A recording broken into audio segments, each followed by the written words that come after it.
Kabanata 1101, Shaoyuan at ang walang kamatayang sekta ng pagpatay. Ang inner core ng isang demonic beast sa martial saint stage ay talagang pambihira. Tinitigan ni Qin Yu ang dalawang inner core at sinabi sa mahinang boses. Gayunpaman, sa hindi malamang dahilan, nakaramdam si Qin Yu ng bahagyang pagkakasala. Marahil ay dahil sa kanyang relasyon sa immortal na crane kaya nakaramdam si Qin Yu ng mahinang pakikiramay sa mga demonyong hayop. Ang demonyong halimaw na ito ay hindi man lang nagkatawang tao at hindi pa man lang nakabuo ng kumpletong banal na kahulugan. Dapat ay iba ito sa immortal na crane at sa iba pa. Inaaliw ni Qin Yu ang sarili sa kanyang puso. Pagkatapos, tumigil siya sa pag-iisip at sinimulang higop ang kaloob-looban ng dalawang demonyong hayop. Ang panloob na core ay nakasabit sa itaas ng ulo ni Qin Yu, at ang mga hibla ng Qi ay nakabitin. Ang espiritual na Qi na nakapaloob sa inner core ay napakadalisay. Marahil ito ay dahil ipinanganak ito sa ilalim ng dagat at hindi nahawahan, na nagresulta sa espiritual na Qi na higit pa kaysa sa panloob na core ng demonic beast sa kontinente. Kahit na ang espiritual na Qi sa inner core ay napakadalisay, mayroon din itong disadvantage, na ang bilis ng pagsipsip ay napakabagal. Pinugol ni Qin Yu ang isang buong hapon bago niya hinigop kahit kalahati nito. Hindi ito magagawa. Hindi mapigilan ni Qin Yu na sumimangot. Nang makitang bubuksan na ang banal na rehiyon, ang mga nakatataas sa unang mystic realm ay maaaring dumating anumang oras. Para kay Qin Yu, kailangan niyang pagbutihin ang kanyang lakas sa lalong madaling panahon. Sa pagtingin sa dalawang demonyong puso ng beast sa harap niya, natahimik si Qin Yu. Pagkatapos mag-isip sandali, inalis niya ang dalawang panloob na ubod ng mga demonyong hayop. Ads by Pop Future. Ang pagtataas ng aking kaharian ngayon ay maaaring hindi ang pinakamahusay na paraan, naisip ni Qin Yu sa kanyang sarili. Maliban sa pagtaas ng kanyang paglilinang, marami pang ibang paraan upang madagdagan ang kanyang lakas. Halimbawa, ang mga diskarte sa paglilinang, at ang pisikal na katawan.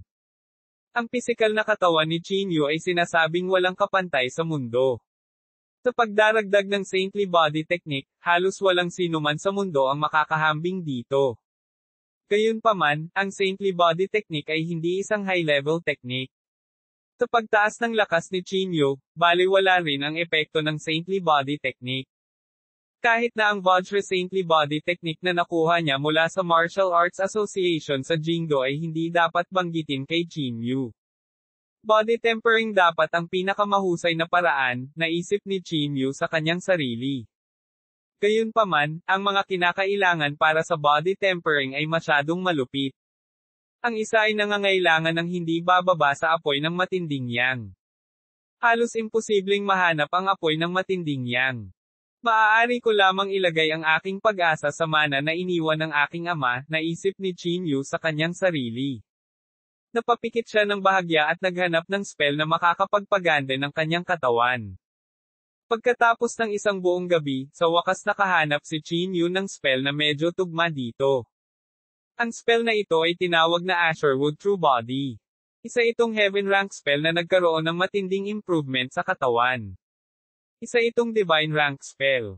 Ang berdeng kahoy na tunay na katawan ay nahahati sa 10 maliliit na kaharian. Ang bawat pagtaas sa antas ay magdudulot ng malaking pagtaas. Maliban sa berdeng kahoy na tunay na katawan, mayroong isa pang pamamaraan na maaaring malutas ang kagyat na sitwasyon. Iyon ang battle word formula na itinuro sa kanya ni Jiang. Ads by Pop Future. Ang formula ng salitang labanan ay hinati din sa 10 maliliit na kaharian. Ang mga epekto ng bawat kaharian ay ganap na naiiba. Halimbawa, si Qin Yu ay nasa simula pa lamang ng formula ng battle word. Kapag ginamit niya ito, halos doble ang lakas niya.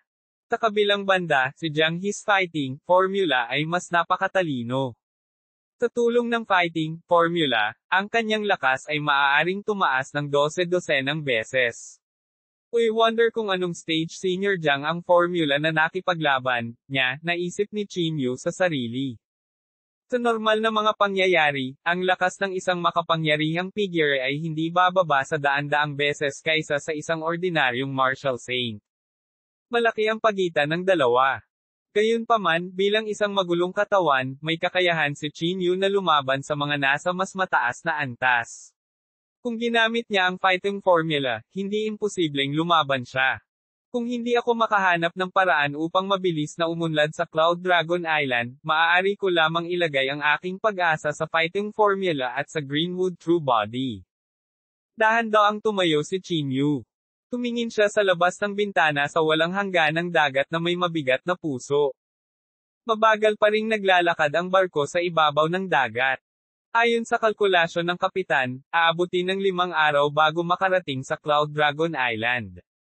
4 na araw ang lumipas, at palapit na sila ng palapit sa Cloud Dragon Island. Sa pinakamarami, makakarating tayo sa Cloud Dragon Island sa isang araw na paglalakbay, naisip ni Qin Yu sa sarili. Hindi na siya nagtago sa kwarto niya. Sa halip, tumayo siya at naglakad papunta sa deck, nakatingin sa malayo. Mr. Qin. Sa sandaling ito, naglakad si Chu Hidaw mula sa gilid. Ads by Pop Future. Lumingon si Qin Yu at tumingin kay Chu Hidaw. Ikinulong niya ang kanyang mga kamay at sinabing, Brother Chu. Sinabi ni Chu Hidaw, Mr. Qin, may isang bagay na hindi ko alam kung dapat kong sabihin sa iyo. Bahagyang nagulat si Qin Yu. Tumango siya at sinabing, feel free to tell me. Tumingin si Chu Hidaw sa paligid. Pagkatapos, inilahad niya ang palad niya at tinatakan ang pagitan nilang dalawa. Hindi maiwasan ni Qin Yu na medyo magulat. Matapos isara ni Chu Hidaw ang espasyo, ang tunog ng rumaragasang alon ay nawala ng walang bakas. Halos walang marinig. Napakahusay ng spatial technique, gulat na sabi ni Qin Yu. Hindi tumugon si Chu Hidaw sa kanyang panloob na chi. Sa halip, sinabi niya ng may mabigat na puso, nararamdaman mo ba na may kakaibang aura sa katawan ni Xiao Yuan?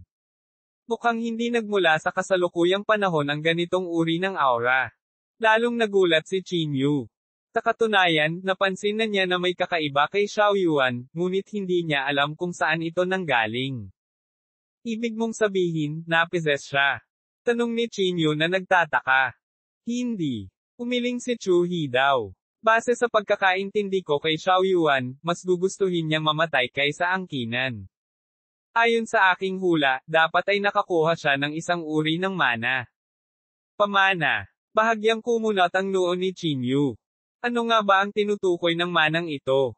Nakuha din ni Qin Yu ang mana ng kanyang ama, ngunit tila hindi ito nakakagulat. Sinabi ni Chu Hidaw, ang kanyang mana ay medyo katulad ng walang kamatayang sekta ng pagpatay. Nang marinig ito, agad na nagbago ang ekspresyon ni Qin Yu. Immortal Slaying Sect. Hindi ba iyan ang sekta kung nasaan ang Heavenly Blood Rainbow? Ulalas ni Qin Yu. Malamig na sinabi ni Chu Hidaw, nararamdaman ko na ang Heavenly Blood Rainbow ay maaaring maging isang papat. Ibig mong sabihin, si Xiao Yuan ang tunay na pasimuno. Nang marinig ito, namutla si Qin Yu sa takot. Kabanata 1102, humarap sa isang kakilala. Tumango si Chu Hidaw at sinabing, naiimbestigahan ko na ang Immortal Massacre Sect noon. Maraming Daoist Hall sa mundong ito. Bagaman ang mga Daoist Hall na ito ay gumuho na, mayroon pa ring ilang bakas ng panloob na chi. Ang panloob na chi na ito ay lubos na katulad ng kay Xiao Yuan. Hindi masyadong maganda ang ekspresyon ni Qin Yu. Kahit na ang Immortal Massacre Sect ang numero 1 sekta noon, tiyak na hindi sila mabubuting tao. Nakuha nila ang isang malaking bilang ng mga divine sense ng mga mandirigma at ginawa ito sa kanilang sariling kapangyarihan. Ang ganitong uri ng pag-uugali ay isang bagay na maaaring parusahan.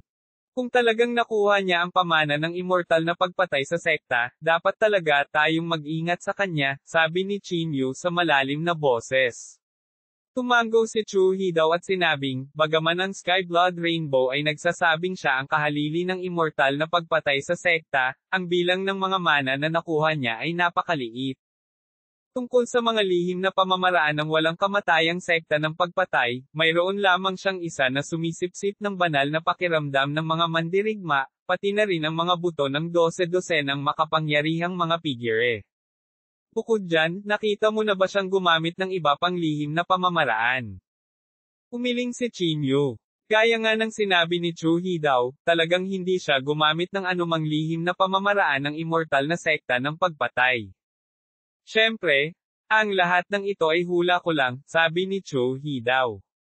Walang ginawang kakaiba si Xiao Yuan. Wala tayong magagawa sa kanya. Kailangan lang nating mag-ingat sa kanya. Tumango si Qin Yu at sinabing, naiintindihan ko, Kuya Chu. Salamat. Sinabi ni Chu Hee-daw sa mahinang boses, Mr. Qin, mangyaring ilihim ito at huwag ipaalam sa iba.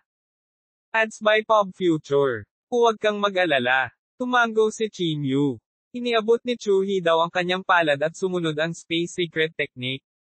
Hindi na siya nagtagal at tumalikod na para umalis.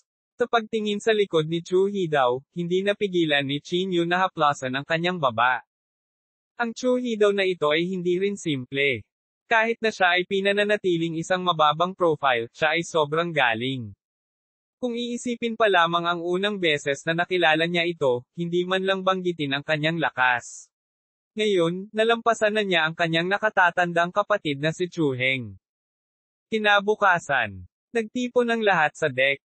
Sa di kalayuan, malabong kitang-kita ang balangkas ng isang isla. Ang islang ito ay nababalot ng makapal na fog, na nagmistulang isang fairyland. Dapat ay Cloud Dragon Island iyon, sabi ni Qin Yu. Tama. Mukhang hindi delikado, ungol ni Chiang Mang. Ang tunay na mga danger zone ay madalas na nakatago, sabi ni Yao Meng.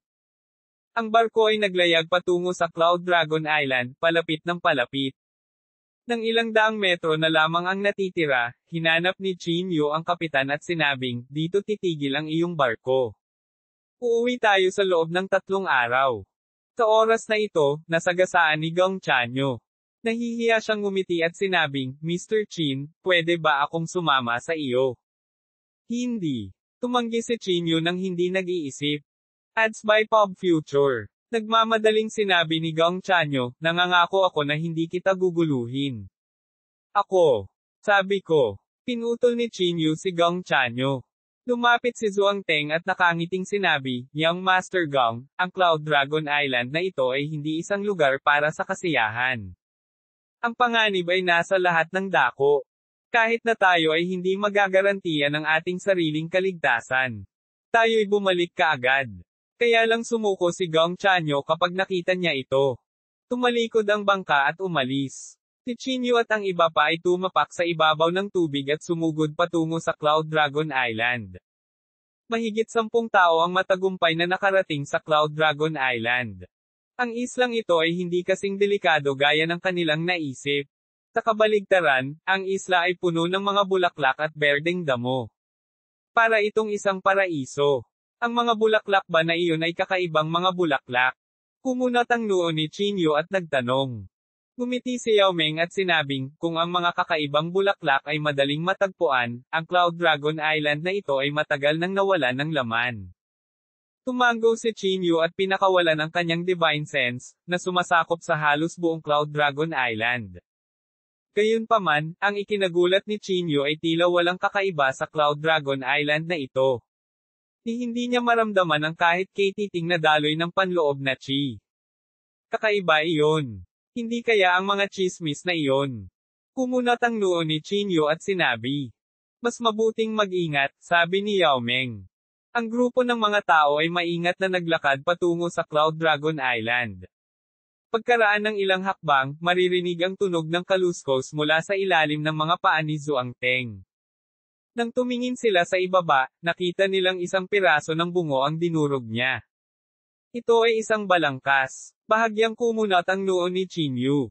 Mayroong maraming mga kalansay sa malapit, at bawat isa sa kanila ay halos masiraan ng panahon. Ito ay sapat na upang patunayan na ang mga butong ito ay nasa isla sa loob ng maraming taon. Mga inirerekomendang video. Nintendo Unveil Switch 2 Details. 32.8K. Isa. Unmute. Advanced Settings. Full Screen. Play. Rewind 10 seconds. Up next. Mga ad ng Pop Future. Ang mga butong ito ay tila mga labi ng isang martial saint, sabi ni Kung Yon sa malalim na boses.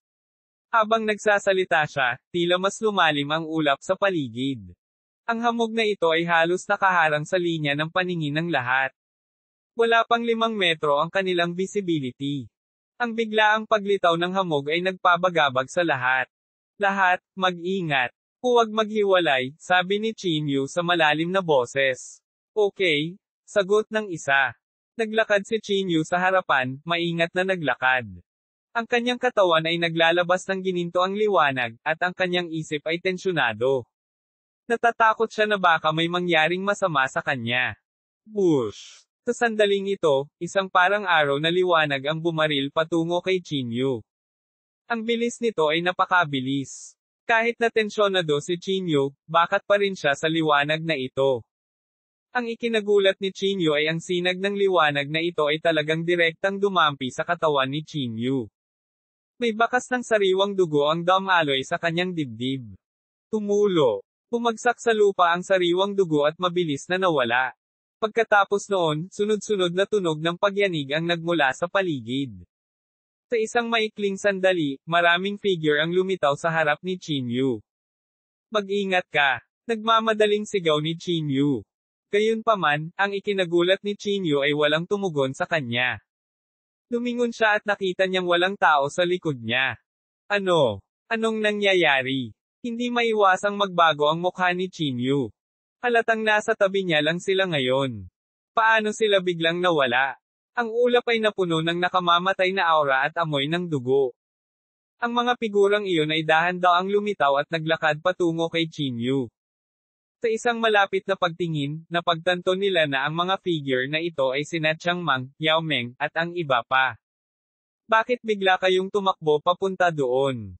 Kumunat ang noo ni Chinyu at nagtanong. Gayunpaman, walang tumugon sa kanya.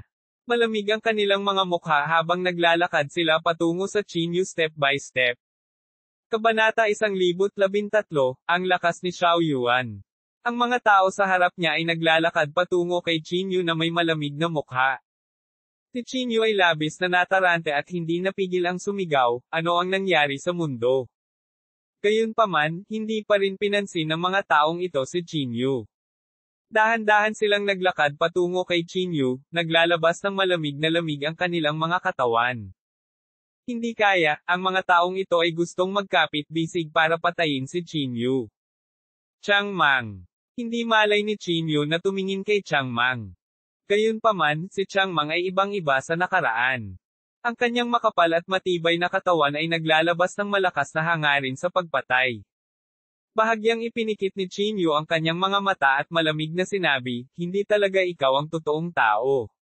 Ito kaya ay isang ilusyon. O ito ba ay isang kakaibang spell? Hindi mapagkakatiwalaan ni Chinyu ang iba, ngunit hindi niya mapagkakatiwalaan si Changmang. Simple lang ang ugali ng taong ito, at tiyak na hindi siya gagawa ng anumang bagay na magtataksil sa kanya. Boom! Sa sandaling ito, naglabas ng pulang ningning ang katawan ni Changmang habang nakakuyom ang kanyang kamao at sumusugod patungo kay Chinyu. Sumigaw si Chinyu, sige, mararanasan ko lang ang makikinang na galaw ng lahat. Halika! Walang sabi-sabi, ang buong katawan niya ay nagbuga ng golden flames habang kinuyam niya ang kanyang kamao at sumusugod kay Changmang. Klang! Isang malakas na pagsabog ang tumunog sa sandaling ito. Pareho silang malalakas at mabangis na katawan, at halos pantay-pantay ang kanilang mga katawan ng magkabanggaan. Napaatras ng ilang hakbang ang dalawa. Naiiling ni Chinyu ang kanyang kamao at nakaramdam ng sakit sa kanyang braso. Talagang hindi sulit ang katawan ng batang ito. Hindi napigilan ni Chinyu na mapabulalas. Ads by Pop Future. Sa sandaling ito din na gumawa ng kanilang mga galaw ang ibang tao. Naikuyom ni Changmang ang kanyang kamao at dumiretso sa glabela ni Chinyu. Ang kamay ni Yao Meng ay kinulayan ng banal na liwanag, at ang bawat galaw niya ay parang isang banal na bahaghari. Hinawakan ni Kung Yun ang mahabang sibat at tinusok sa kalangitan. Si Xiao Yuan naman ay nakatago sa makapal na ulap. Ang kanyang palad ay nagpadala ng isang hindi mapapantayang mabigat na liwanag na dumurog. Internal Chi. Galit na umuungal si Chinyu. Ang kanyang aura ay sumabog sa limitasyon habang kaharap niya ang mga taong ito. Boom! Ang Divine Rainbow na iniabot ni Yao Ming mula sa kanyang palad ay pinilit si Chinyu pabalik. Tila isang banayad na liwanag, ngunit naglalaman ito ng napakalakas na puwersa.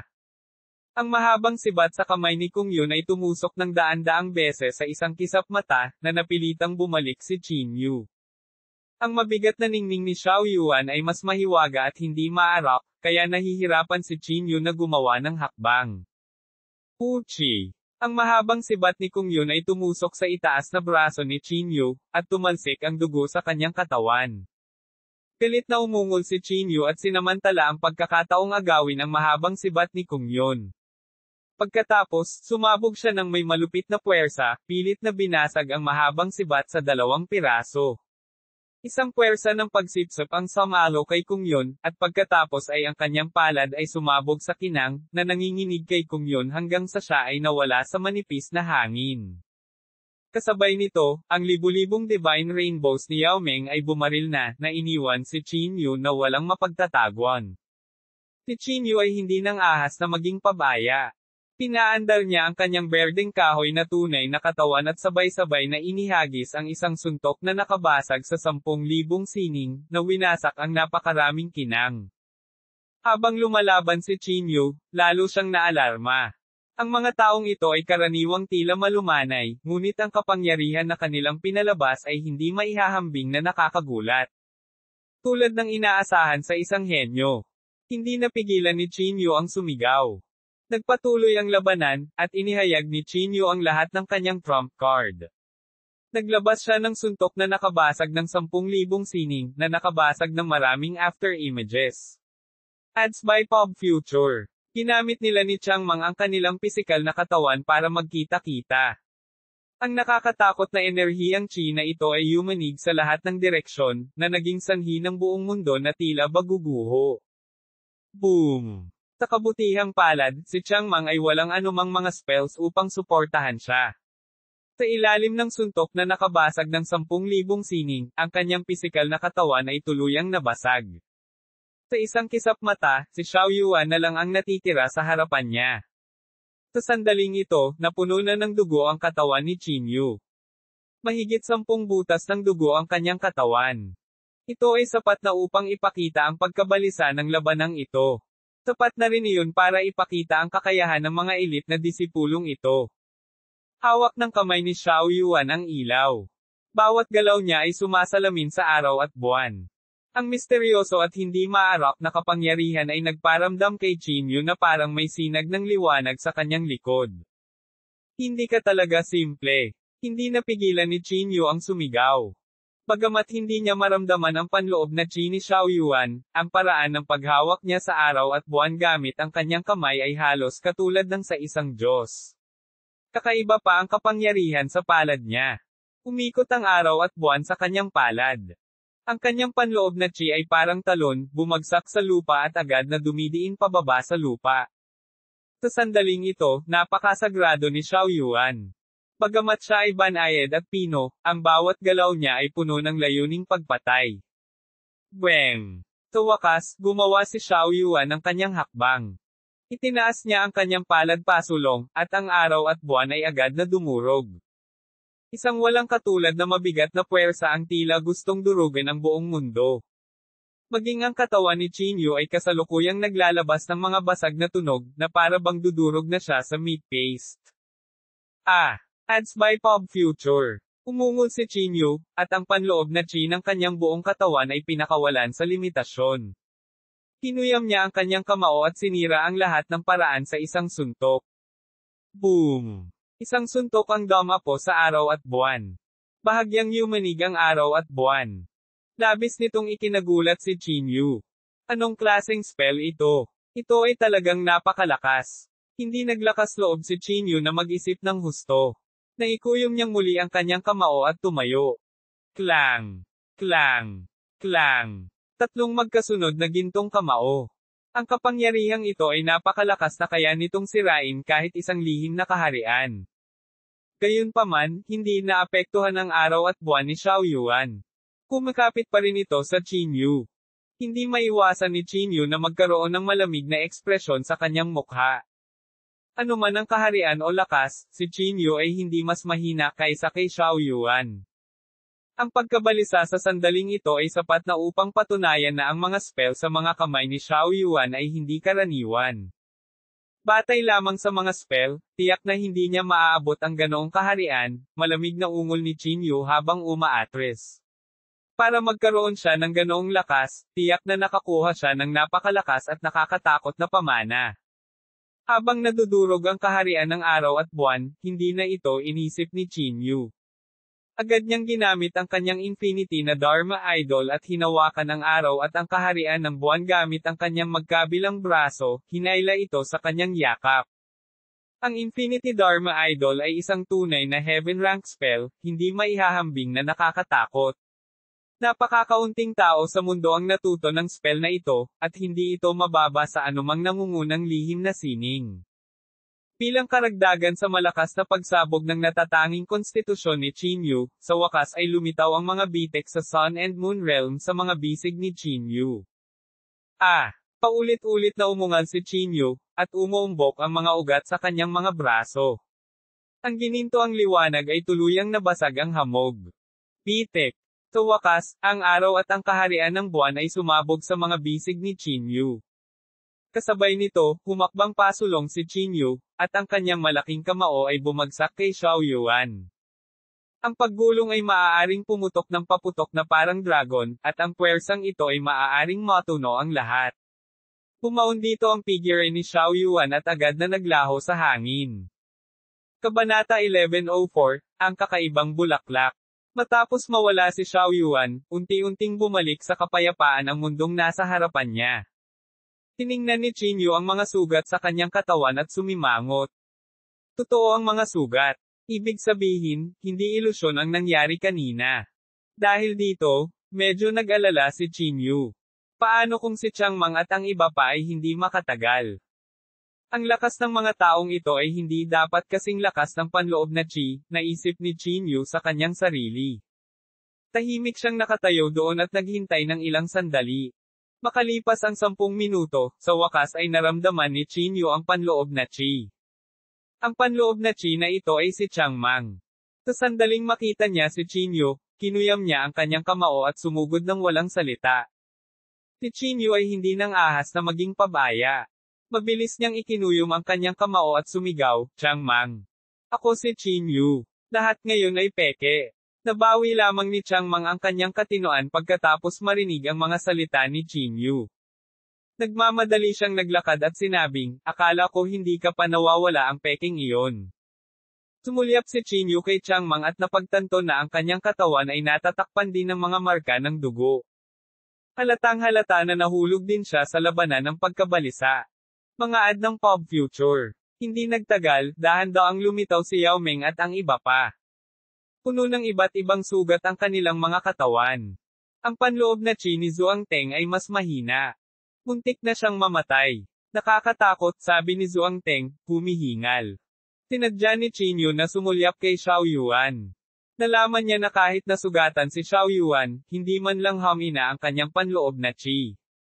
Ang Xiao Yuan na ito ay talagang hindi simple, naisip ni Chinyu sa kanyang sarili. Paano ang matanda? Tanong ni Kung Yun sa sandaling ito.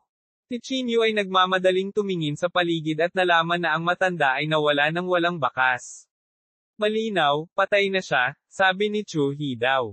Sa kanyang lakas, imposible para sa kanya na mapaglabanan ito. Hindi napigilan ni Chinyu ang buntong hininga at sinabing, "Sayang." Bukod sa matanda, may 2 pang taong namatay sa labanang ito. Anong sikretong pamamaraan ito? Hindi ko pa narinig, sabi ni Changmang sa malalim na boses. Hindi ko alam. Maraming mga lihim na pamamaraan sa mundong ito na hindi pa natin nakikita, sabi ni Chinyu. Pagkatapos, tumingin si Chinyu sa lahat at sinabing, "Mag-ingat kayong lahat. Huwag maghiwalay." Tumango ang lahat. Tense ang mga ekspresyon nila. Kung ikukumpara sa ngayon, halatang mas kinakabahan sila. Mga ad ng Pop Future. Nagpatuloy sila sa pagsulong ng ilang kilometro. Ang ulap na nasa harapan nila ay unti-unting naglaho. Ang mundo ng Cloud Dragon Island ay lumitaw sa harap ng lahat. May malaking field ng mga bulaklak sa harapan nila. Sa loob ng patlang ng mga bulaklak ay walang kapantay na matingkad na mga bulaklak. Kung amoy mabuti ang isa, maaamoy nila ang mahinang halimuyak. Kung ilalabas ng isa ang kanilang divine sense, mararamdaman nila ang misteryosong aura na ibinubuga ng mga bulaklak. Ito ang panloob na chi ng bulaklak. Ito, ang kakaibang bulaklak. Ulalas ni Chinyu. Dapat tama. Tumango si Yao Meng. Nakakita na ako ng mga larawan ng kakaibang bulaklak noon. Wala itong pinagkaiba sa bulaklak na nasa harapan ko. Ganon ka simple. Akala ko ganoon kahirap, hindi napigil ang sabihin ni Kung Yun. Pagkatapos, lumapit siya sa field ng bulaklak. Inabot ni Chinyu para pigilan si Kung Yun at umiling. Natatakot ako na hindi ito ganoon ka simple. Ngumiti si Kung Yun at sinabing, Chinyu, hindi ka ba masyadong nag-iingat? Anong panganib ang nasa harap mo? Itinuro ni Chinyu ang lupa gamit ang kanyang baba at sinabi, tingnan mo kung ano ito. Tumingin siya sa ibaba at nakita niya ang mga tuyong buto sa lupa. Ito ay sapat na upang patunayan na may dumating dito at namatay dito. Bahagyang nagbago ang ekspresyon ni Kung Yun. Napaatras siya ng isang hakbang at nakakunot ang noo niyang sinabi, Bones, parang may namatay dito. Mga ad ng Pop Future. Huwag kalimutan ang sinabi ng matandang iyon. May mga demonyong hayop dito. Ang pinaka nakakatakot ay ang Cloud Dragon, malamig na sabi ni Chinyu. Rumble. Bago niya natapos ang kanyang pangungusap, ang buong Cloud Dragon Island ay biglang yumanig ng malakas. Isang daloy ng liwanag ang dumaan sa abot tanaw at nagkaroon ng hugis sa harap ni Chinyu at ng iba pa. Isang lalaking may kakaibang anyo ang lumitaw sa harap ng lahat. Ang lalaking ito ay may mga sungay ng dragon sa kanyang ulo at nakasuot ng puti. Mukha siyang misteryoso at hindi maarap. Walang pinapayagang pumasok sa Cloud Dragon Island. Hindi pa huli ang lahat para umalis ngayon, malamig na sabi ng lalaki.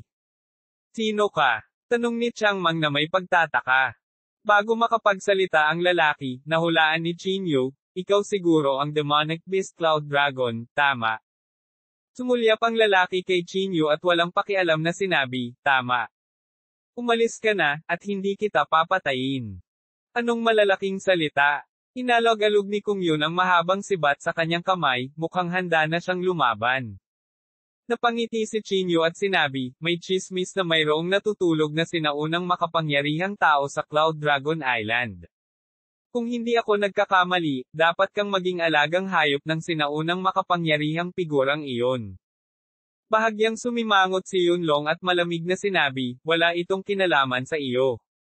Umalis ka na, o huwag mo akong sisihin sa pagiging bastos. Hindi pinansin ni Chinyu ang kanyang mga salita at nagpatuloy, ang kakaibang bulaklak na ito sa kanyang harapan ay ginagamit din upang hayaan siyang mabawi ang kanyang lakas, tama ba? Medyo naging hindi natural ang ekspresyon ni Yunlong. Pinaikit niya ang kanyang mga mata at pinalaki si Chinyu. Masyado kang maraming nalalaman. Napangiti si Chinyu at sinabing, normally speaking, hindi dapat tayo pumunta sa Cloud Dragon Island. After all, ito ay itinuturing na robbery at immoral. Matagal na bumantong hininga si Yun at sinabing, dahil alam mo na, pagkatapos ay umalis ka kaagad. Umiling si Chinyu at sinabing, ikinalulungkot ko talaga. Ang mundo ng mga magsasaka ay malupit. Mas karaniwan ang pumatay ng mga tao at magnakaw ng mga kalakal. We came all the way here. Hindi tayo pwedeng bumalik ng walang dala. How about this? You give us each one of the strange flowers and we'll leave. How about it? Kabanata 1105, nakaharap sa isang sinaunang makapangyarihang figure. Napakalamig ng ekspresyon ni Yunlong. Siya ay humakbang pasulong, at ang kanyang panloob na chi ay agad na pumutok. Ang panloob na chi na ito ay parang landmine na sumasabog sa harap ng lahat, dahilan upang mapa-atres sila ng ilang hakbang. Ang natitirang kapangyarihan lamang ang nagparamdam sa mga tao ng bakas ng takot. Sa tingin mo posible ba iyon? Cram ka agad. Yunlong shout. Si Chinyu ay nakatayo roon nang hindi gumagalaw. Tumingin siya kay Yun ng matagal sa kanyang harapan at sinabing, ayokong maging kaaway mo, at ayokong kunin ang kakaiba mong bulaklak sa pamamagitan ng puwersa. Gayunpaman, kung hindi mo ito gagawin para sa iyong sarili, sisirain ka ng langit at lupa. Ngayon, kailangan kong dalhin ang kakaibang bulaklak sa akin. Inabot siya ng 5 buong araw bago makarating sa isla. Para kay Chinyu, hindi niya kayang mag-aksaya ng oras. Isang buwan na lang ang natitira. Kung hindi niya mapapabuti ang kanyang cultivation base, mamamatay siya sa kamay ng mga nakatataas. Sa makatuwid, anuman ang dahilan, hinding-hindi susuko si Chinyu sa kakaibang bulaklak na ito. Kung gayon ay hindi na kailangang magsalita ng walang kaparerekon. Mag-usap tayo pagkatapos kitang patayin. Matagal na humakbang pasulong siyon. Ang panloob na chi ni Chinyu ay mabilis ding umiikot. Ang gintong liwanag ay sumikat sa lahat ng direksyon, na nagpapaliwanag sa higit sa kalahati ng Cloud Dragon Island. Isang malaking labanan ang malapit ng sumiklab. Ang paglilinang ng Cloud Dragon na ito ay hindi maarap. Maging si Chinyu ay hindi maaninag ito. Mabilis ding sumulong si Yao Ming at ang iba pa, na naghahanda para makipaglaban. Buzz! Sa sandaling ito, isang Snow White internal chi ang ibinuga mula sa katawan ng Cloud Dragon. Ang panloob na chi ay umiikot sa kanyang kamay, na para bang hinugot niya ang mga mapalad na ulap mula sa langit. Sa sumunod na segundo, unti-unting nawala ang katawan ng Cloud Dragon nang walang bakas. Ads by Pop Future. Bahagyang kumunat ang noo ni Chinyu. Magsasalita pa sana siya, naramdaman niyang may kakaibang lumalabas sa kanyang likuran. Bang! Isang kamay ang biglang lumitaw mula sa kawalan sa likod ni Chinyu. Ang palad ay parang dragon claw, mabangis na kumapit sa likod ni Chinyu. Ang napakatalim na daliri na ito ay bumagsak sa depensa ni Chinyu ng sabay-sabay, at maraming madugong marka ang agad na lumitaw sa kanyang katawan. Nagmamadaling lumingon si Chinyu, ngunit natuklasan niyang wala sa likuran niya. Hindi maganda, ang taong ito ay may lubos na malalim na kontrol sa mga spatial spell. Kulat na bulalas ni Yao Ming. Hindi maiwasang magbago ang ekspresyon ni Chinyu. Ang magkaroon ng ganoong kontrol sa mga spatial spell ay talagang nakakagulat. Nagmamadaling pinakawalan ni Chinyu ang kanyang divine sense, sinusubukang hanapin ang figure ng Cloud Dragon. Gayunpaman, nagulat siya nang matuklasan na ang kanyang banal na sentido ay ganap na hindi natutuklasan ang Cloud Dragon. Nakatago sa kawalan, parang naputol ang koneksyon. Ang divine sense ay hindi maaaring tumago sa kawalan upang makita ang kanyang tunay na katawan. Boom! Sa sandaling ito, lumabas si Yunlong mula sa kawalan. Ang napakalaking enerhiya ng Chi ay direktang nagtulak sa lahat pabalik. Bilang Guardian Demonic Beast ng Cloud Dragon Island, hindi na kailangang sabihin ang kanyang lakas. Ang lakas pa ng palad niya. Sa ilalim ng hampas ng palad na ito, hindi lamang sina Chinyu, Changmang at ang iba pa ang napilitang bumalik. Maliban kina Changmang at Chinyu, ang iba ay pawang malubhang na sugatan. Maging ang kanilang mga panloob na organo ay naapektuhan. F6. Ads by Pop Future. Hindi napigilan ni Kung Yun na magalit. Inilabas niya ang kanyang mahabang sibat at sinaksak sa kawalan. Ang isang malakas na panloob na chi ay lumundag, na nagdulot ng isang uno sa buong Cloud Dragon Island. Gayunpaman, ang mahabang sibat ay hindi makapinsala sa ulap na dragon. Boom! Iniabot ng Cloud Dragon ang dalawang malalaking kamay mula sa kawalan, pinaandar ang ningning habang walang awa itong durog. Pumunta ka sa impyerno. Pilit na umungol si Changmang habang nakakuyom ang kamao para tanggapin ang pag-atake. Isang pulang dugong ningning ang sumabog, na naging dahilan upang manginig ang buong bukirin. Nanliit ang mga mata ni Chinyu. Sinamantala niya ang pagkakataong ito para basagin ang kanyang kamao sa void.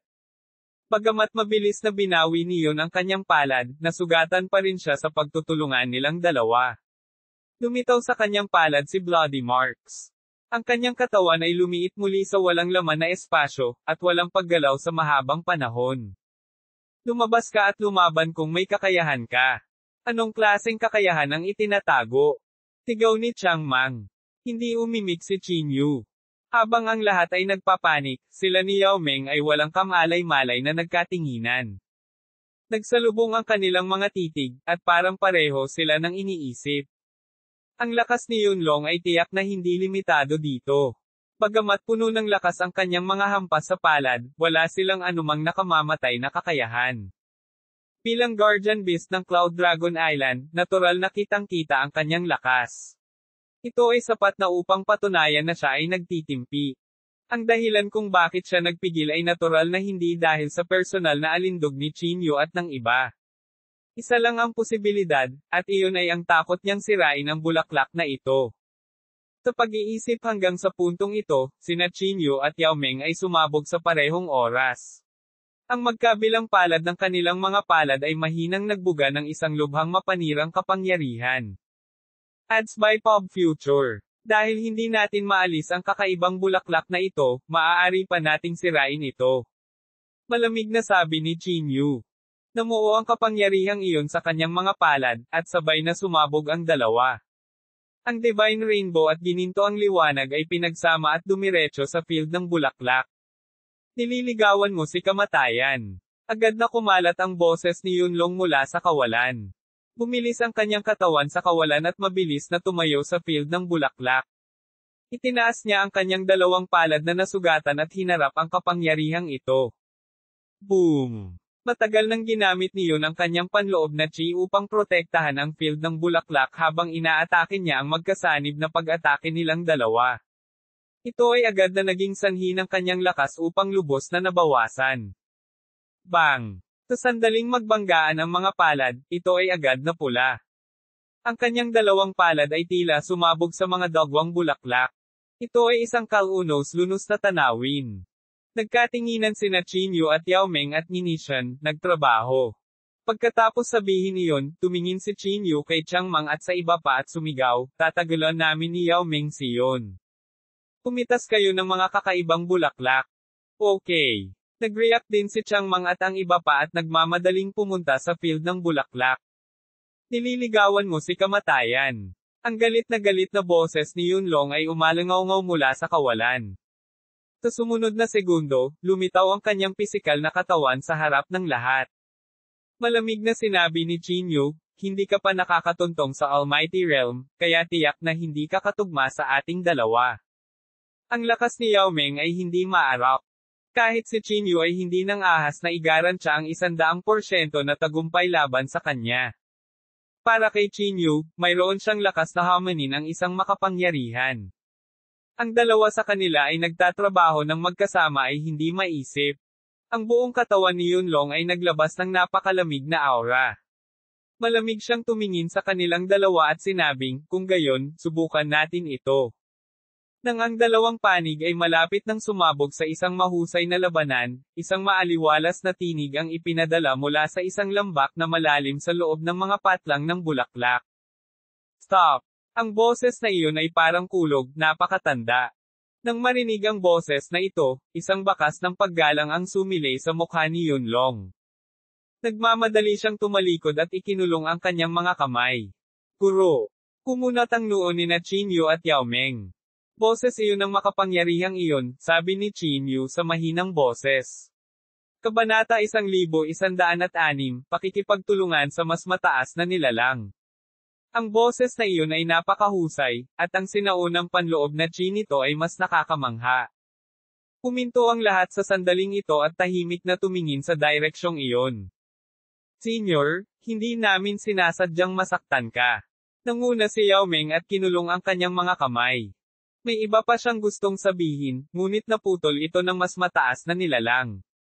Sige, hindi na kailangang sabihin pa. Magbubukas na ang banal na rehiyon. Ayokong may mangyari sa mga aksidente sa oras na ito, sabi ng nakatataas. Nanatiling tahimik ang lahat, naghihintay sa kanyang ipagpatuloy. Nagpatuloy ang makapangyarihang dalubhasa, ang bawat isa sa inyo ay pipili ng 3 kakaibang bulaklak. Maaari na kayong umalis. Nang marinig ito, agad na nakaramdam ng tuwa si Chinyu. Bagamat tiyak na matatalo si Yunlong kung talagang lalaban sila, hindi isang matalinong hakbang ang pagkakasala sa isang makapangyarihang eksperto sa pagkakataong ito. Kaya, kinulong ni Chinyu ang kanyang mga kamay at sinabing, maraming salamat sa tulong ni Senior. Guro, paano natin ibibigay ang kakaibang bulaklak na ito sa kanila? Kaagad na nakaramdam ng pagkabalisa si Yunlong. Sige, hindi na kailangan pang sabihin. Gawin mo na lang ang sinabi ko, sabi ng makapangyarihang figure. Matagal na nagngangalit si Yon. Tumingin siya kay Chinyu at sa iba pa na may galit na ekspresyon at sinabi, isipin ninyong maswerte kayo. Ads by Pop Future. Baka ikaw ang maswerte, nakangiting sagot ni Chinyu. Malamig na sumingot si Yun at hindi na nagsalita pa. Agad siyang umatras sa gilid. Hindi na nag-aksaya pa ng oras si Chinyu. Mabilis siyang naglakad pasulong at naghanda sa pagpili ng mga kakaibang bulaklak. Ang mga kakaibang bulaklak ay pareho ang hitsura, at ang panloob na chi na dumadaloy sa kanila ay napakahiwaga. Ayon sa mga alamat, ang mga kakaibang bulaklak ay isang uri ng damong maaaring magbigay ng malaking halaga ng espiritual na chi. Bukod dito, sila ang mga pangunahing sangkap ng maraming mga halamang gamot sa banal na ranggo. Ang tatlong kakaibang bulaklak ay maaaring magpapahintulot sa akin na pinuhin ang hindi bababa sa tatlong mga table tasks mula sa langit, naisip ni Chinyu sa kanyang sarili. Gamit ang tatlong Sky Origin Pill na ito, nagkaroon ng pag-asa para sa iba na makatuntong sa intermediate stage ng Martial Saint Realm. Sa pagtingin sa mga kakaibang bulaklak na pumupuno sa mga bundok at kapatagan, hindi maiwasan ni Chinyu na makaramdam ng kaunting sakam sa kanyang puso. Kung kaya niyang itago ang lahat ng kakaibang bulaklak na ito sa kanyang bag, ang improvement na dadalhin ay lampas sa imahinasyon. Binata, huwag kang masyadong gaaman. Tila nakita ng makapangyarihang iyon ang mga intensyon ni Chinyu, at ang kanyang boses ay hindi maiwasang magdala ng babala. Namilog ang mga mata ni Chinyu, at ikinulong niya ang kanyang mga kamay at sinabing, hindi naintindihan ni Senior.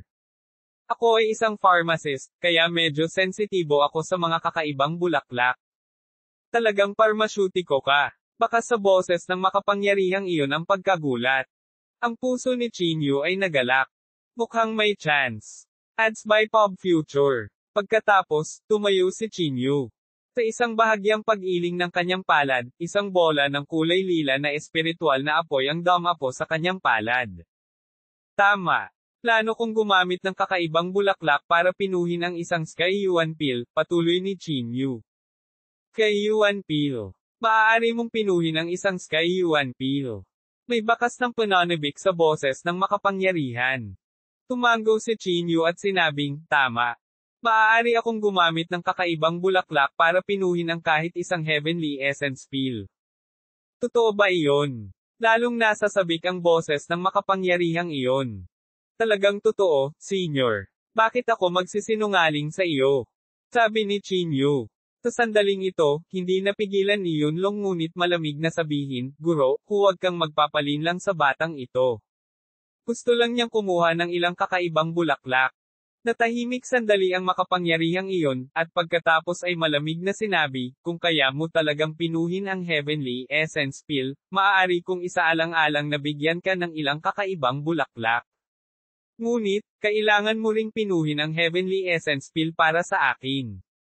Nagmamadaling sinabi ni Chinyu, syempre walang problema. Hindi na ako makapaghintay, Senior. Guru. Nagsisinungaling ang batang ito sa iyo. Agad na nabahala si Yunlong. Sinabi ng makapangyarihang tao sa lambak sa malalim na boses, tama si Yunlong. Walang nakakaalam kung totoo o hindi ang sinabi mo. Ang sinabi ko ay talagang totoo. Tinapik ni Chinyu ang kanyang dibdib at sinabi. Paano ito? Pinipino ko kaagad ang Heavenly Essence Pill para sa iyo. Kung matagumpay kong mapino ito, ikaw at ako ay magtutulungan. Kung mabaygo ang pagpipino, agad mo akong papatayin. Paano naman? Sabi ni Chinyu. Natahimik sandali ang makapangyarihang iyon bago niya sinabi sa malalim na boses, sige, ngunit ang iba ay kailangang umalis kaagad. Ads by Pop Future. Bahagyang kumunat ang noo ni Chinyu. Tumingin siya kay Changmang at sa iba pa at walang gana na sinabi, Senior, lahat sila ay kaibigan ko. Ginagarantiya ko na hindi sila magdudulot ng anumang gulo. Handa akong i-vouch para sa kanila. No need to say more. Sabihan mo silang umalis kaagad. Ayoko nang uulitin pa, malamig na sabi ni Almighty. Ibinuka ni Chinyu ang kanyang bibig, may gustong sabihin pa, ngunit sumigaw ang makapangyarihan, kung maglakas loob pa kayong magsabi ng anumang bagay na walang kaparerekon, lahat kayo ay magsisisigaw. Chinyu? Nasisiyahan na kami na makukuha namin itong tatlong kakaibang bulaklak, nakangiting sabi ni Yao Meng. Dahil ayaw tayo ng senior na manatili dito, aalis na tayo.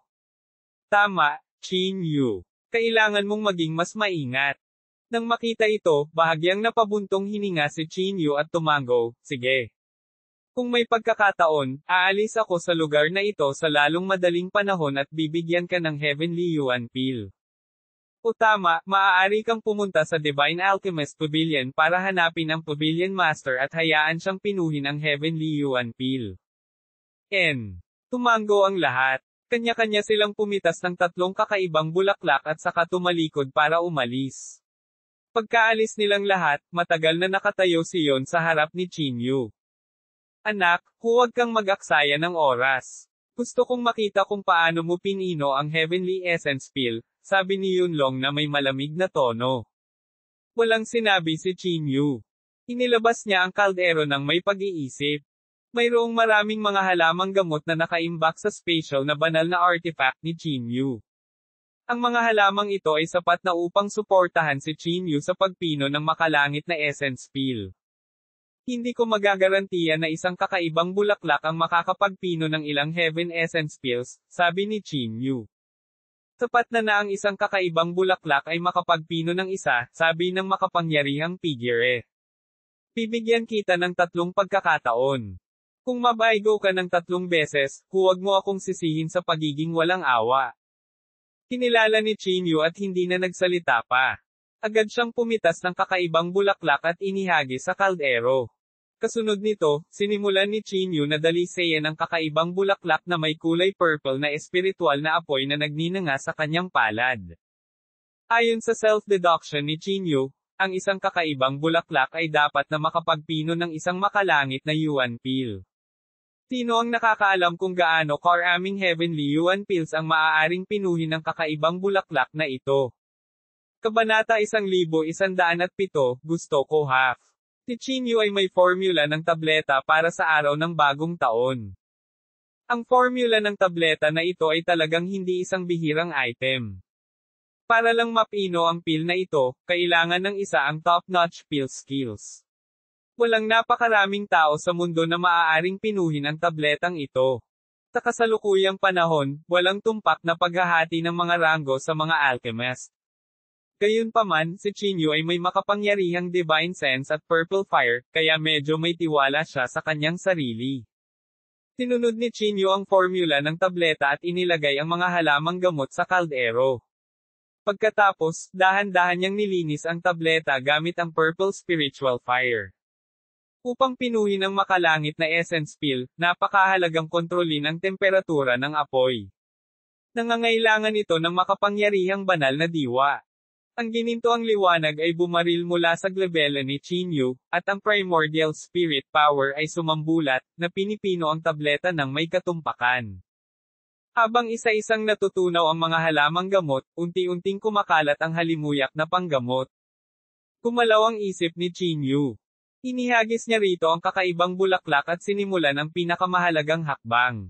Ang kanyang kontrol sa kapangyarihan ng apoy ay lubos na tumpak at sanay.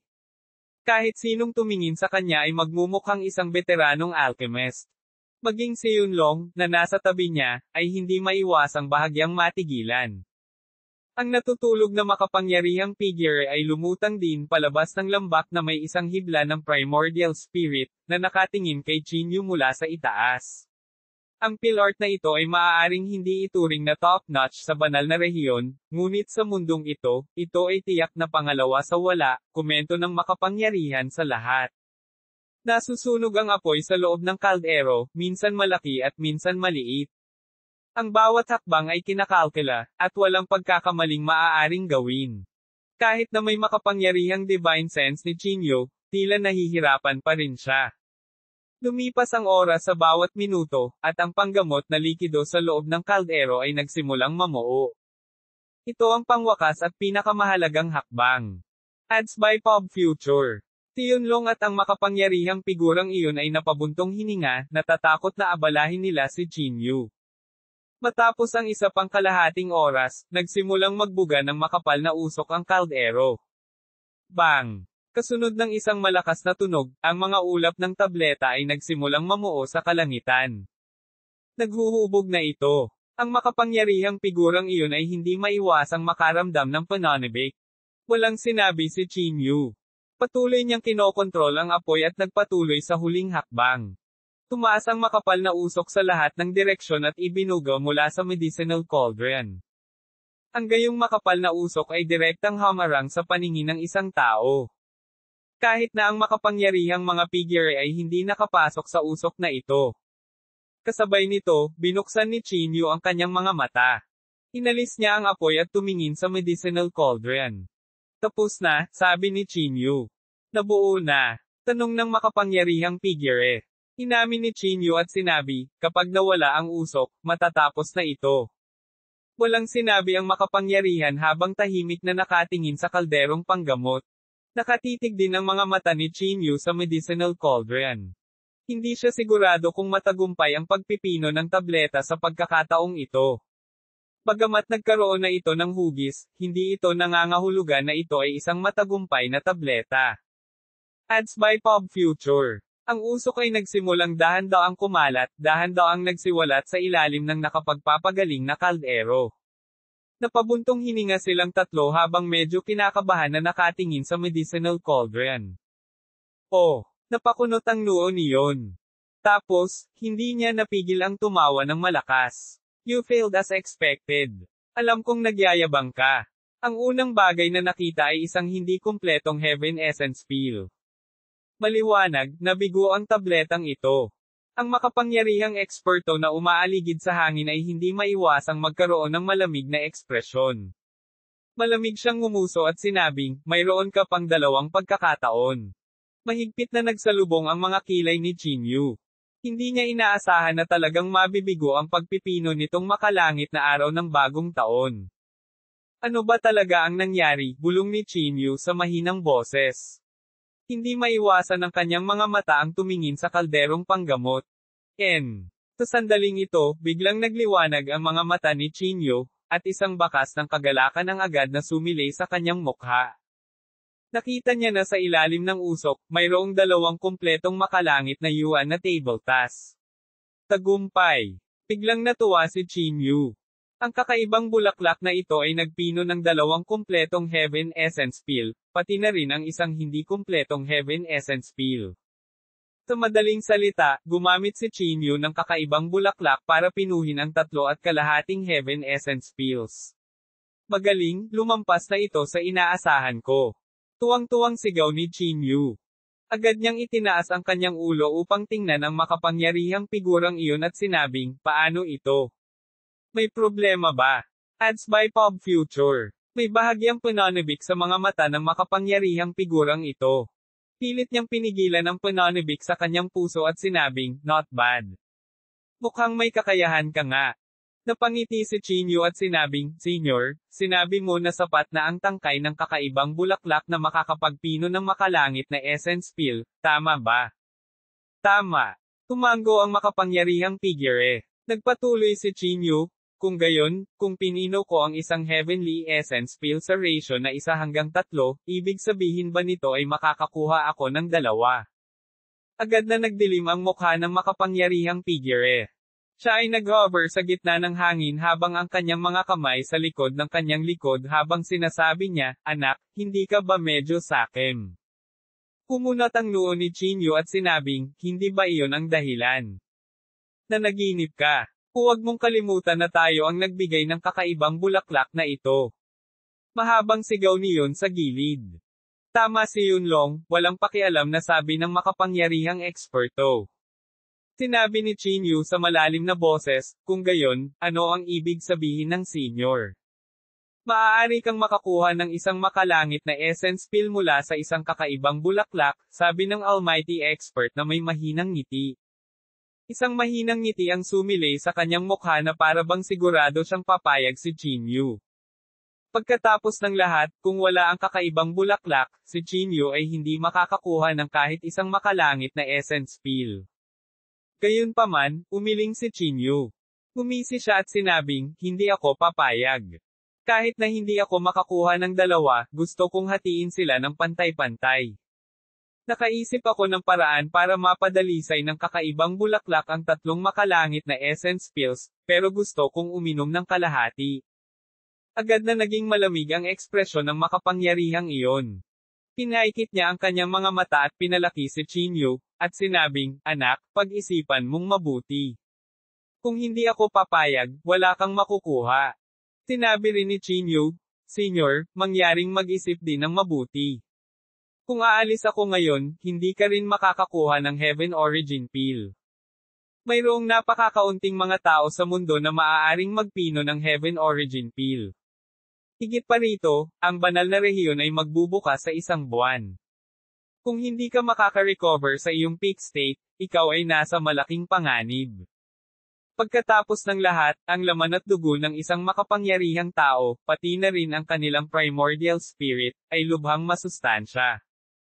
Kabanata 1108, Tukana laban sa isa't isa. Ang makapangyarihang figure na ito ay malinaw na hindi inaasahan na si Chinyu ay magiging matapang at sakam. Gayunpaman, ang mga epekto ng kakaibang bulaklak ay mas mababa kaysa sa Heavenly Essence Pill. Kung nagkataong may makalangit na Essence Pill na pupunan kapag ito ay ipinanganak, natural na iyon ang pinakamahusay. Sige, papayag ako, malamig na sabi ng makapangyarihang tao. 50-50 sa pagitan mo at sa akin, ngunit hayaan mong sabihin ko sa iyo, ang tableta na mabibigo ay nasa iyo. Mabilis na tumango si Chinyu at sinabing, syempre, walang problema. Salamat, Senyor. Kung gayon, huwag na tayong mag-aksaya pa ng oras. Magsimula tayo ngayon, sabi ng makapangyarihan sa lahat. Senyor, pwede ba kitang tanungin? Kailan ka ipanganganak? Tanong ni Chinyu. Sumulyap ang makapangyarihan sa lahat kay Chinyu at sinabi, bakit mo ito tinatanong? Napangiti si Chinyu at sinabing, pakiusap, huwag intindihin. Gusto ko lang gumawa ng plano ng maaga. Makalipas ang halos kalahating buwan, sabi ng makapangyarihang figure. Bahagyang tumango si Chinyu at sinabing, sige, naiintindihan ko. Hindi na nagsalita pa ang makapangyarihang figure at tumalikod na para umalis. Matagal na malamig na tiningnan niyon si Chinyu at ngumuso, bata, isiping maswerte ka. Mga ad ng Pop Future. Hindi itinuloy ni Chinyu ang pag-uusap. Sa halip, nagsimula siyang mamites ng mga kakaibang bulaklak. Mabilis na naglakad si Yunlong patungo sa lambak sa kailaliman. Lumapit siya sa paligid ng lambak at lumuhad habang sinasabi, Guro, bakit ka pumayag sa kanya? Iyan ang kalahati ng Heaven Essence Pill. Walang pakialam na sinabi ng makapangyarihan, huwag mong pag-usapan ang kalahati. Kahit na gusto niya ang lahat ng ito, papayag ako. Natigilan si Yunlong. Tanong niya na may pagkalito, bakit? Malamig na ba maantong hininga ang makapangyarihan, ito ay isang drawing lamang ng isang cake. Sa anumang kaso, hindi siya makakakuha ng kahit isang tableta sa huli. Pagkatapos niyang pinuhin ang tableta, mawawala ang kanyang halaga. Nagulat si Yunlong bago siya natauhan, naiintindihan ko. Napakatalino ni Master. Sige, pumunta at bantayan ang batang ito upang maiwasan ang anumang aksidente na mangyari, sabi ng makapangyarihang figure. Oo. Agad na tumayo si Yunlong at naglakad sa direksyon ni Chinyu. Sa sandaling ito, pinulot ni Chinyu ang kakaibang bulaklak at sinimulang pinuhin ang makalangit na Essence Pill. Matagal siyang tinitigan niyon sa gilid at hindi umalis sa tabi niya. Sumulyap si Chinyu sa kanya at hindi maiwasang bahagyang sumimangot. Sa ilang kadahilanan, naramdaman niyang hindi mapagkakatiwalaan ang 2 taong ito. Mga ad ng Pop Future. Pagkatapos kong pinuhin ang Heavenly Essence Pill, natatakot akong mawala ang halaga ko, naisip ni Chinyu sa sarili. Matagal niyang sinulyapan siyon sa tabi niya at lalong kumunat ang noo niya. Hindi ito magagawa. Kailangan kong mag-isip ng paraan para kunin ang kakaibang bulaklak at lisanin ang lugar na ito, naisip ni Chinyu sa sarili. Hindi siya naniwala sa mga salita ng makapangyarihang figurang ito. Sa mundo ng mga magsasaka, karaniwan ang pumatay ng mga tao at magnakaw ng mga kalakal. Upang madagdagan ang paglilinang ng isang tao, anumang kasuklam-suklam na bagay ay hindi nagkakahalaga ng pagbanggit. Paano siya maniniwala ni Chinyu? Matagal na akong pinagmamasdan ng yun na ito. Kung gusto kong tumakas, natatakot ako na hindi ito magiging ganoon kasimple, naisip ni Chinyu sa kanyang sarili habang pinipitas ang kakaibang bulaklak. Bukod sa Yunlong, kailangan ko pang mag-isip ng paraan para makatakas mula sa Yunlong Island na ito. Kailangang malaman ng isa na ang Yunlong Island ay isang hiwalay na isla sa kailaliman ng dagat, na napapalibutan ng dagat. Kahit na siya ay mapalad na makatakas mula sa paningin ng Yunlong, tiyak na hindi isang madaling gawain para sa kanya ang bumalik sa bansang nasusunog. Kalimutan mo na ito. Kahit na kailangan kong tumakas sa ilalim ng dagat, talagang hindi ako maaaring manatili dito.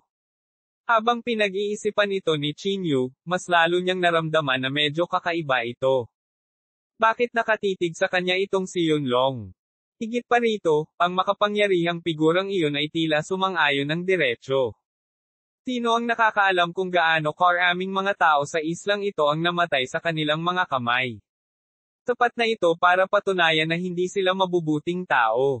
Sa kanilang mga mata, ang buhay ng tao ay malamang na walang halaga tulad ng damo. Kailangan kong mag-isip ng paraan para maalis ang Yunlong na ito, naisip ni Chinyu sa kanyang sarili. Kung ito lang si Yunlong, hindi ako natatakot. Gayunpaman, kung kumilos ang makapangyarihang figurang iyon, natatakot akong hindi ako makakatakas. Mga ad ng pop future. Sa pag-iisip nito, tumingin si Chinyu kay Yun ng matagal at sinabing, Yunlong, maaari ko bang tanungin kung bakit isisilang ang iyong Panginoon sa kalahating buwan? Matagal na malamig na sumulyap si Yun kay Chinyu at sinabing, hindi mo dapat itanong. Mas mabuti kung hindi mo ibuka ang iyong bibig. Hindi nagalit si Chinyu. Ngumiti siya at sinabing, may mas magandang plano lang ako. Matagal na pinalaki ni Yun si Chinyu at hinintay siyang magpatuloy. Napangiti si Chinyu at sinabing, pag-isipan mo.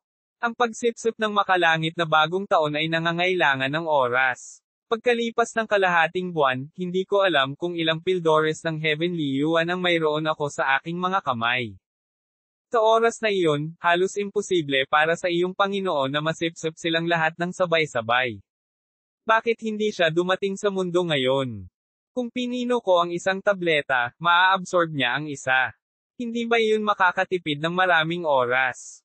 Bahagyang sumimangot si Yunlong at ngumuso, huwag mong masyadong isipin ang sarili mo. Sa tingin mo ba ang selyo na ito ay matatanggal ng mag-isa? Ibig sabihin ba, lahat ng bangkay sa islang ito ay pinatay mo? Akala ko ang amo mo ang may gawa nito, pero sa totoo lang napakalakas mo. Papuri sa kanya ni Chinyu. Mayabang na sabi ni Yunlong, syempre.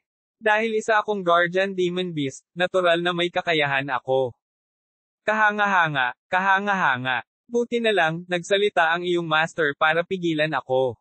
Kung hindi, natatakot akong mamatay ako sa iyong mga kamay. Nakangiting sabi ni Chinyu. Agad namang naging proud si Yunlong. Inilagay niya ang kanyang mga kamay sa kanyang likuran at walang pakialam na sinabi, buti nalaman mo. Kaya kailangan mong gantihan ang aking Panginoon. Naiintindihan mo ba? Siyempre. Kung maaari, gusto ko talaga siyang kunin bilang aking Panginoon at sundan siya. Bumantong hininga si Chinyu. I'm afraid you don't have the qualifications. Pilasan mo at pinuhin mo ang gamot. Stop talking nonsense. Yunlong wave his hand. Sige. Nakangiting sang-ayon ni Chinyu, ngunit sa kanyang puso, hindi niya maiwasang sampain ang retard. Ang ilang simpleng salita ng pambobola ay naging mahaba ang kamay niya sa lahat. Ang mga demonic beast ay mga demonyong hayop. Kulang pa rin ang kanilang utak. Naisip ni Chinyu sa kanyang sarili. Ayon kay Yunlong, ang selyo ng makapangyarihang figure na ito ay tatanggalin lamang pagkatapos ng kalahating buwan. Sa madaling salita, hindi siya makakagalaw sa kalahating buwang ito.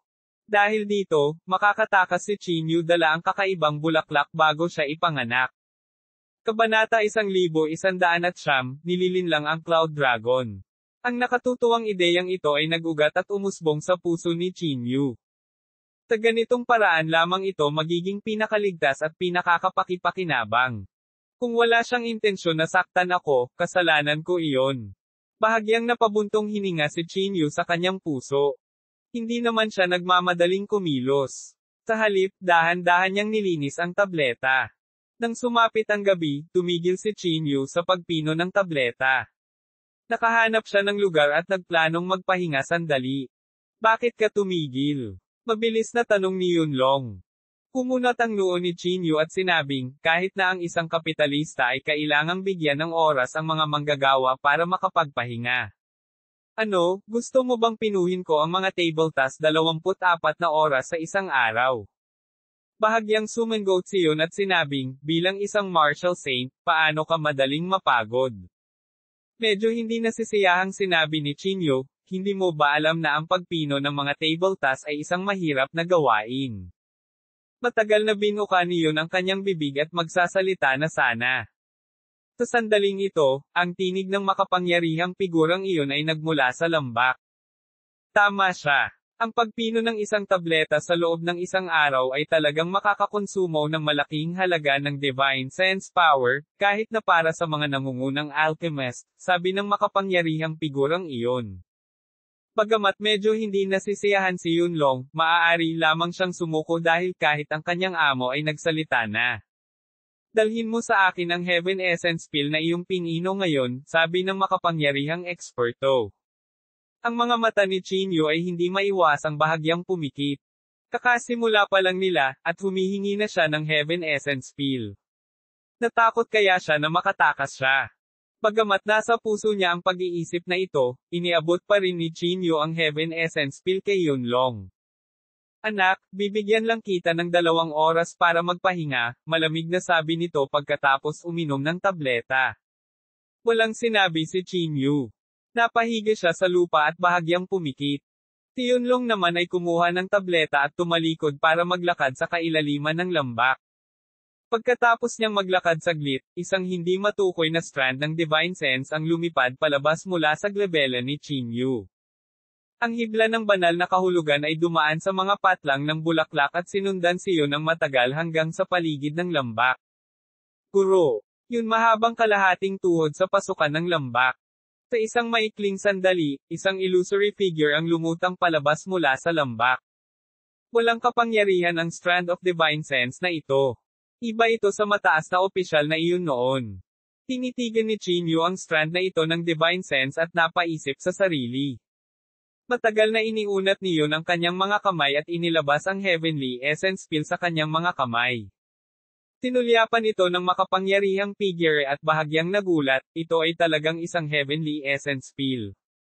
Ang batang ito ay napakatalino. Bahagyang nagbago ang ekspresyon ni Yunlong at nagmamadaling sinabi, Guro, huwag mong sabihin sa akin na mayroon kang isang pusong mahabagin. Maawang puso. Gumisi ang makapangyarihang figurang iyon. Nakatawid ako ng 1,000 taon. Para sa akin, ang aking damdamin ay matagal nang itinapon sa mga ulap. Nakahinga ng maluwag si Yunlong at sinabing, kung ganoon ay mapapanatag na ako.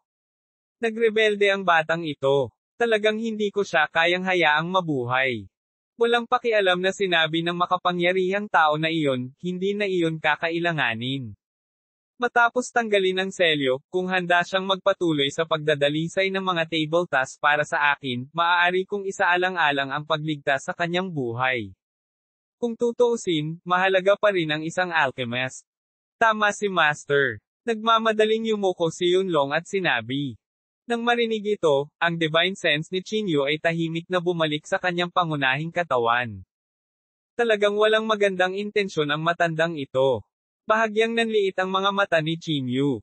Umupo siya mula sa lupa at sinabi sa mahinang boses, kung ganoon, huwag mo akong sisihin sa pagiging walang awa. Hindi nagmadaling kumilos si Chinyu. Umiga siya sa lupa at dahan-daang nabawi ang kanyang panloob na chi. Hindi nagtagal, bumalik si Yunlong sa tabi ni Chinyu. Pinalaki niya si Chinyu at pagkatapos matiyak na walang kakaiba kay Chinyu, umupo siya sa gilid. Makalipas ang halos 2 oras, matagal na sinipa niyon ang katawan ni Chinyu. 2 oras na ang lumipas. Dapat kang bumangon at magtrabaho, malamig na sabi ni Yunlong. Bagamat labis na galit si Chinyu, hindi niya ito ipinakita sa kanyang mukha. Tumingin siya kay Yunlong at nakangiting sinabi, Yunlong, nag-iisip ako noong nagpapahinga ako. Ayon sa kasalukuyang pag-unlad, hindi ko kayang pinuhin ang napakaraming Heavenly Essence Pill sa loob ng kalahating buwan. Hindi ko maubos ang lahat ng kakaibang bulaklak na ito. Bahagyang sumimangot si Yunlong at malamig na sinabi, ano ang ibig mong sabihin? Sinabi ni Chinyu, sa aking mga kasanayan sa alchemy, maaari ko talagang pinuhin ang ilang mga table tasks ng sabay-sabay. Kung pinuhin ko ang 10 o kahit 100 kakaibang bulaklak sa parehong oras, ang oras ay lubhang maiikli. Matagal na itinoon ni Yun ang kanyang tingin sa field ng bulaklak. Mayroon lamang 100 kakaibang bulaklak sa napakalaking field ng bulaklak na ito. Kung maaari niyang pinuhin ang mga ito sa isang pagkakataon, natural na ito ang pinakamahusay. Matagal na pinalaki ni Yun si Chinyu mula ulo hanggang paa at sinabing, bakit napakabait mo? Mabait. Ngumisi si Chinyu. Yunlong, anong ibig mong sabihin dyan? May cooperative relationship ako sa master mo. The more heavenly essence pills I refine, the more na natural na makukuha ko. Sinabi din ng iyong master na kalahating buwan lang ang oras ko. Siyempre, sana makakuha pa ako ng ilang heavenly essence pills. Sa pagsasalita hanggang sa puntong ito, nagtanong si Chinyu bilang ganti, pero ikaw, ano ang ibig mong sabihin dyan? Sinasabi mong mabait ako.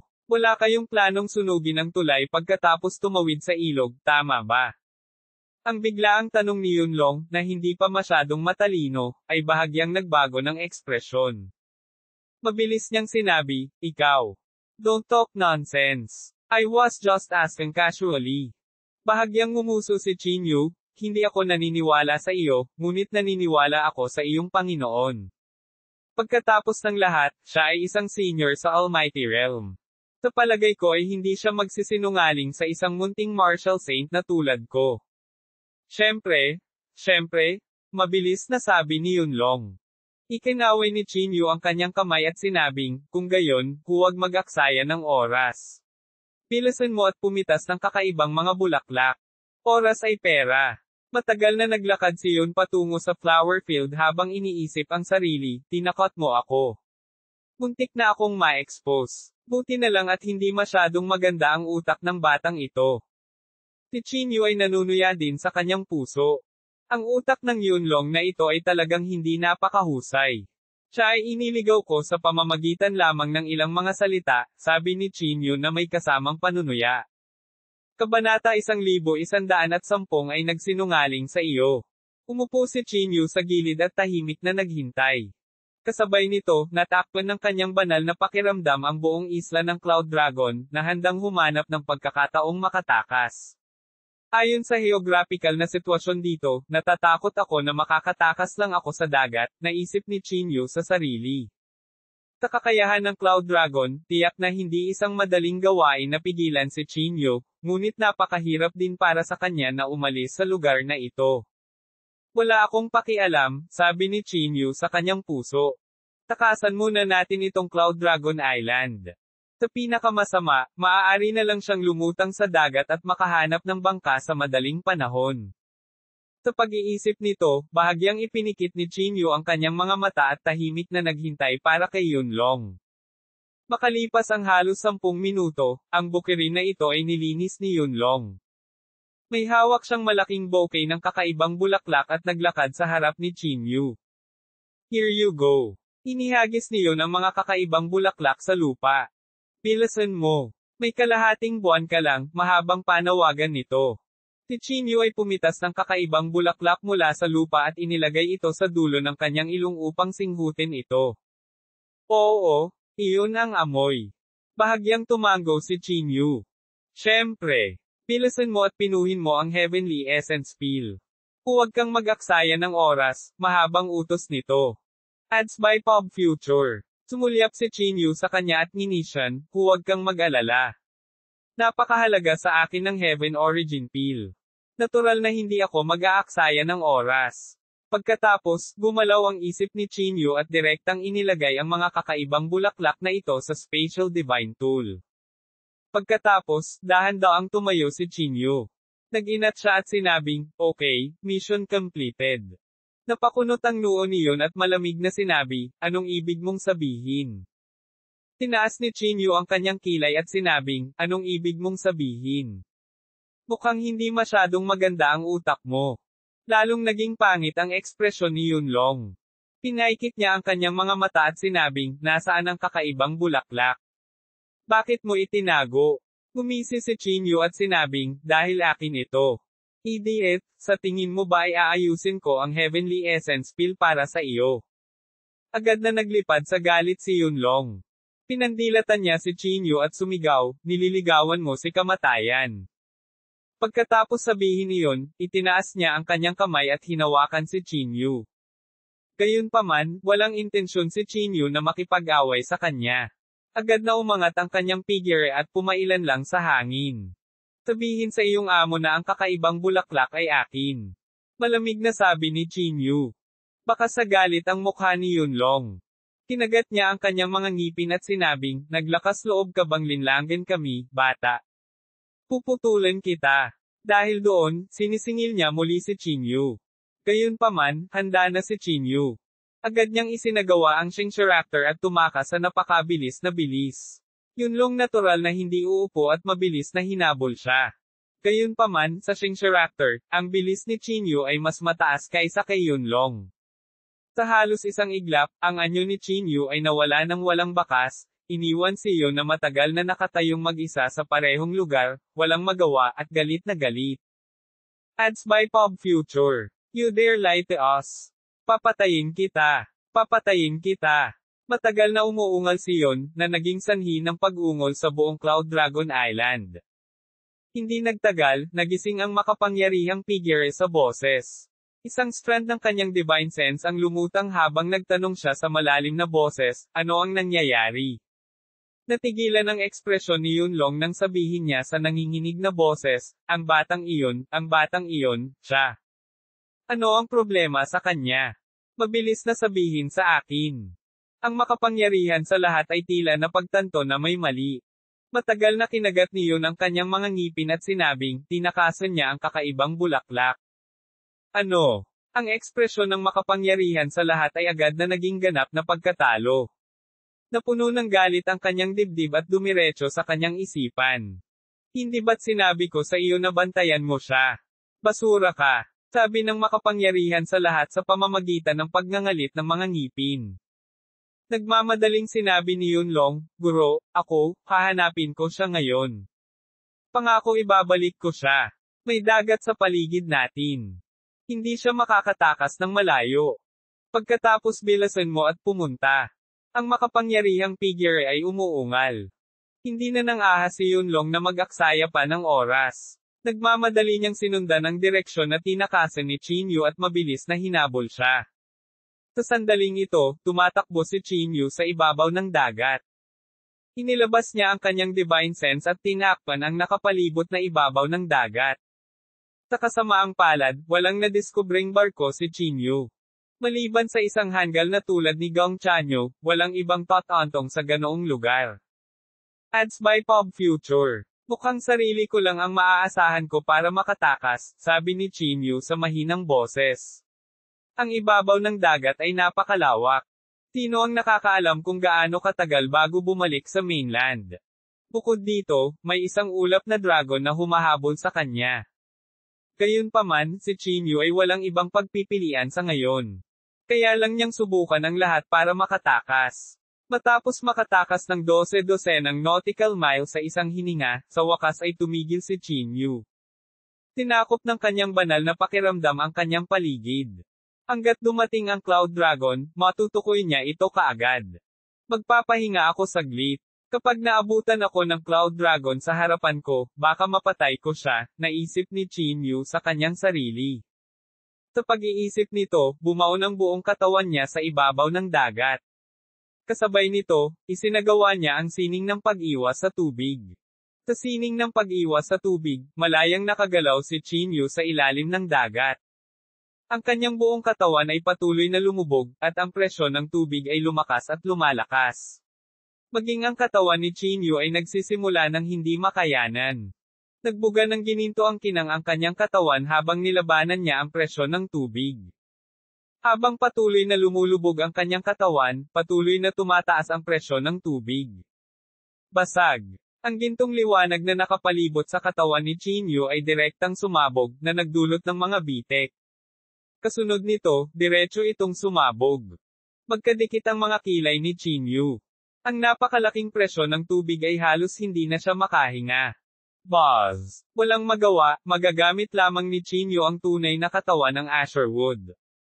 Gayunpaman, ang tunay na katawan ng Asherwood ay kumonsumo ng maraming espiritual na chi, kaya malamang na hindi magtatagal si Chinyu. Sa sandaling ito, biglang napagtanto ni Chinyu na tila may kakaiba sa ilalim ng dagat. Habang lumulubog ang kanyang katawan, lalong uminit ang tubig dagat sa paligid.